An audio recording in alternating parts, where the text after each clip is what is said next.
There are a few other movies that go into as much detail about the Vatican cult's practices of demon possession and ritual sacrifice than the Exorcist movies, so I want to break those down now. The Catholic Church acted as advisors in the creation of the Exorcist books, which were made into movies. Once again, this is the Roman Catholic Church essentially exposing themselves. Like any serial killer, they desire to be caught for their crimes, probably to get some sort of credit, because after all, these people create very little, and the Vatican cult's artwork is the art of destruction, as guided by these demons, which are now exposed to be malevolent extraterrestrial beings. I haven't read the books yet. For now, I'm going to describe the Exorcist movies and bring to light some of the important details that may have been overlooked.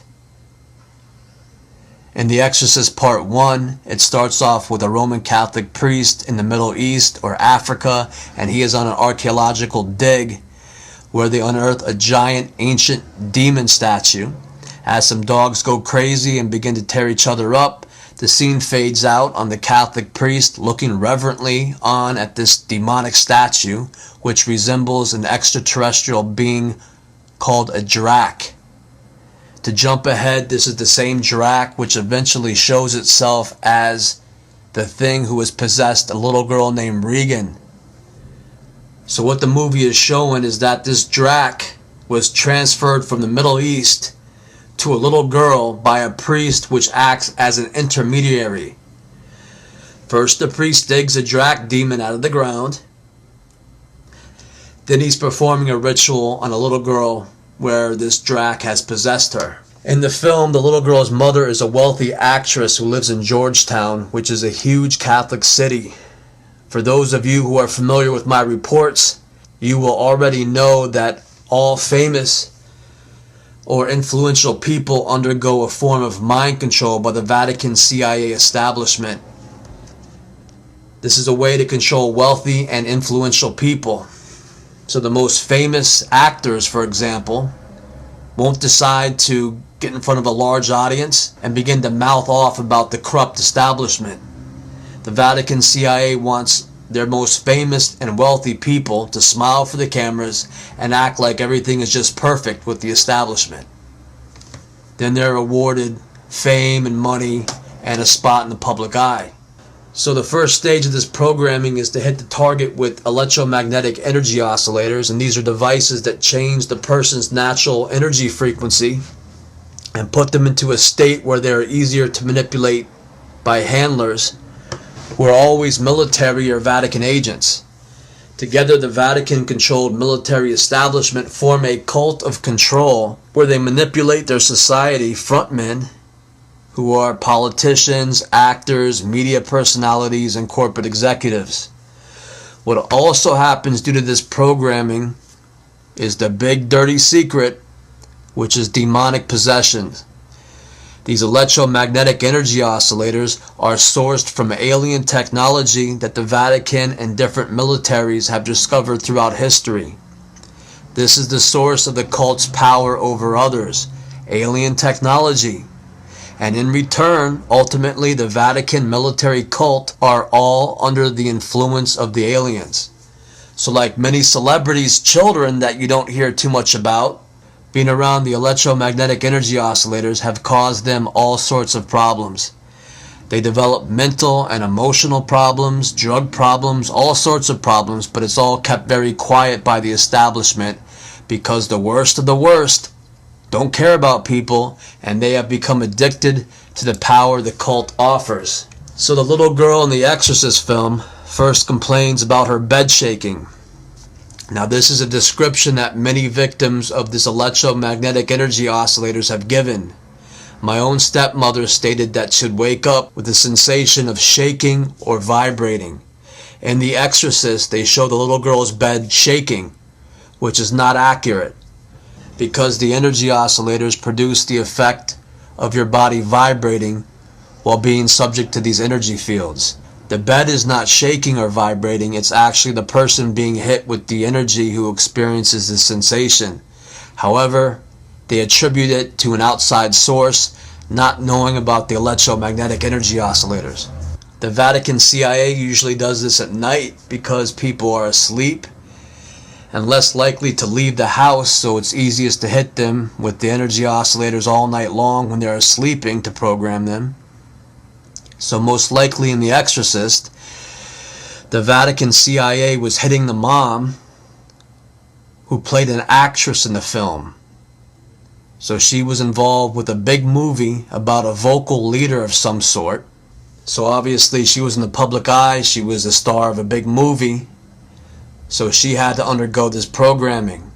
And being in the same house as her mom, the little girl experienced this too.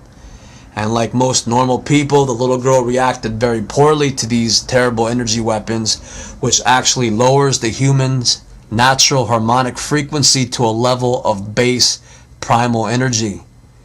And only base primal people do well when subjected to these low energy fields, and hence the cult and power structure consists of people who are of a very low caliber of emotional and mental state.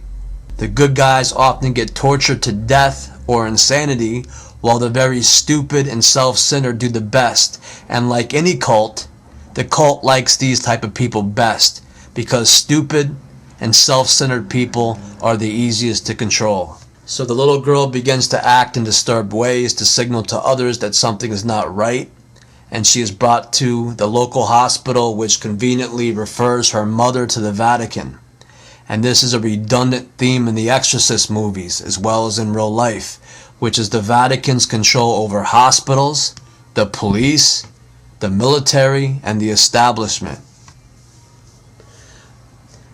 So to quickly conclude the first Exorcist movie, two priests are introduced. An older priest who had dug the giant demonic alien statue out of the desert, and then the younger priest named Damien Karras, and they begin to attempt to exorcise the little girl, which includes tying her up and beating her at times, much like the Vatican did to any dissident throughout world history.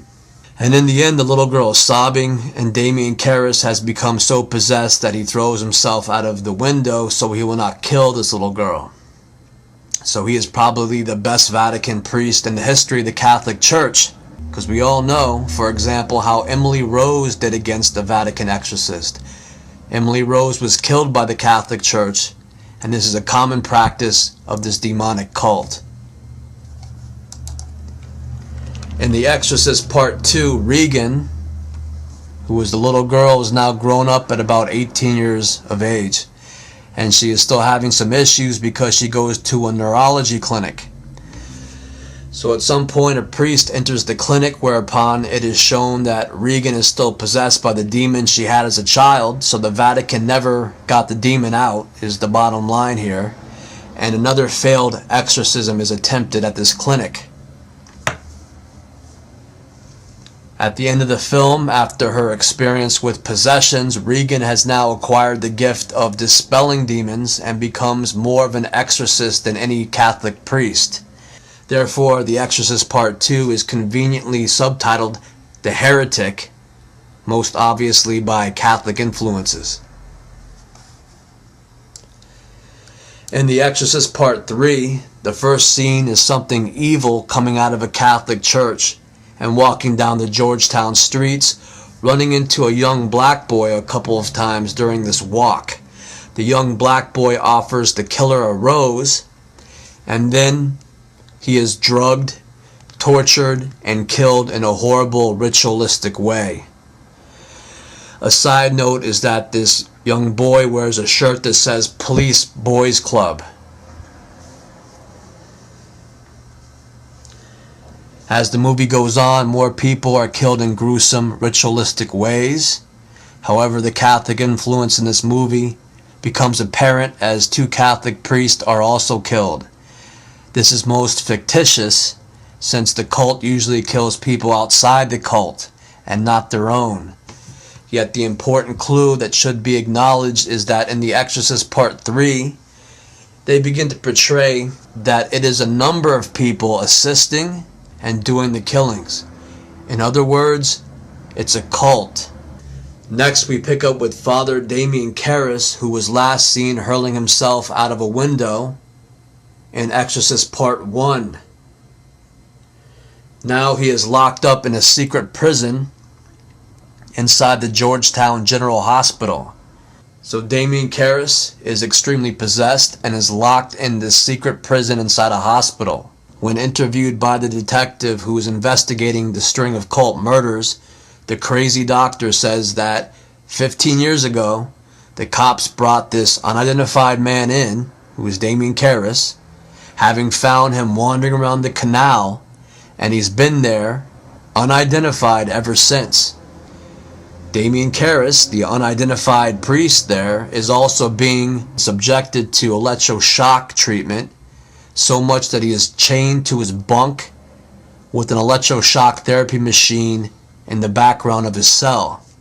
Later on, Damien Karras confesses to the detective that he is possessed by a serial killer who takes over his body and then forces him to kill the innocent. Damien Karras states that old friends let him out of this secret prison cell at night to do the ritualistic killings. This whole thing is all symbolic of hitting the guy with electromagnetic energy oscillators, symbolized by the electroshock therapy machine, to program him in a Vatican-controlled hospital/prison setting, and then letting him out to perform ritual killings. Also responsible for the cult activity are Vatican nurses, nuns, mind-controlled doctors, and a couple old lady mental patients who appear as vegetables one minute and then the next switch into programmed Vatican serial killers. One old woman, approximately 70 years old, sits in the vegetable ward of the hospital one minute and the next somehow acquires nurses' clothes and surgical knives and gets let out to kill random people. She has a foreign accent, possibly German, and is the run-of-the-mill international Vatican mind control victim cult member, apparently kept locked up in this Roman Catholic mental hospital/prison to be programmed by the cult and then let out to perform ritual murders. So these are the movies about the Catholic cult involved in demon possession, and it is what they are telling you themselves right out of the horse's mouth.